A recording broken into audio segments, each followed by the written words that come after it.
Allah ya Rahman ya Rahim.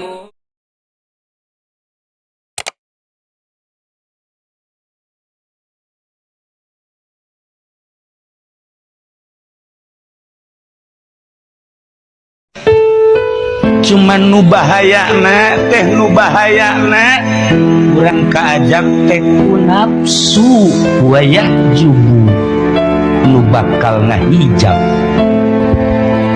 Lamun urang teu pandai-pandai ngoreksi diri, kadang-kadang urang cicing di mana bae kaajak ku ajakan teh itu jadi ganjaran.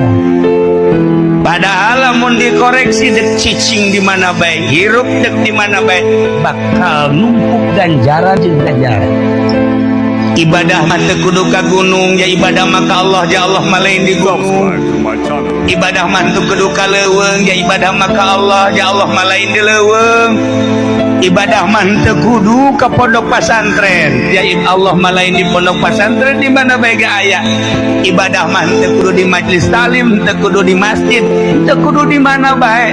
Nu penting bisa. Nu penting bisa tak ieu ngabisakeun ibadah ieu nu hese.